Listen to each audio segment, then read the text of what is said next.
sekalian, mengikut sepotong hadis Nabi Muhammad SAW, ada 3 ciri orang munafik. Pertama, bila dia cakap, dia bohong. Kedua, bila dia janji, dia mungkir janji. Bila dia galas amanah, dia khianati amanah. Jangan sekali-kali kita jadi orang munafik. Sebab itulah kita gunakan ungkapan janji ditepati, supaya sebagai sebuah kerajaan, bila kita bercakap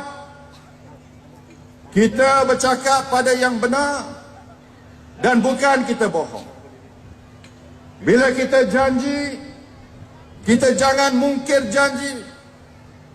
Sebab peribahasa menyebut binatang dipegang pada ekornya, manusia dipegang kepada janjinya.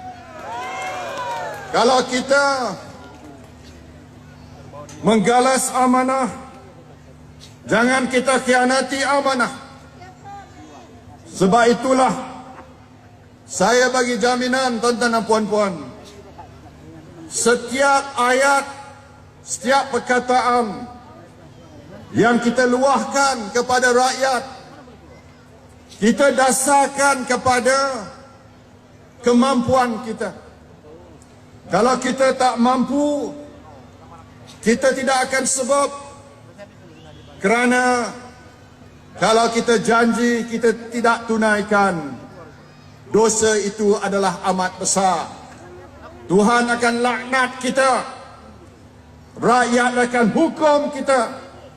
Mereka akan hukum pemimpin yang tak melakukan apa yang dijanjikan, ataupun dia menipu rakyat. Sebab itulah, tuan-tuan dan puan-puan sekalian, kita berkompetisi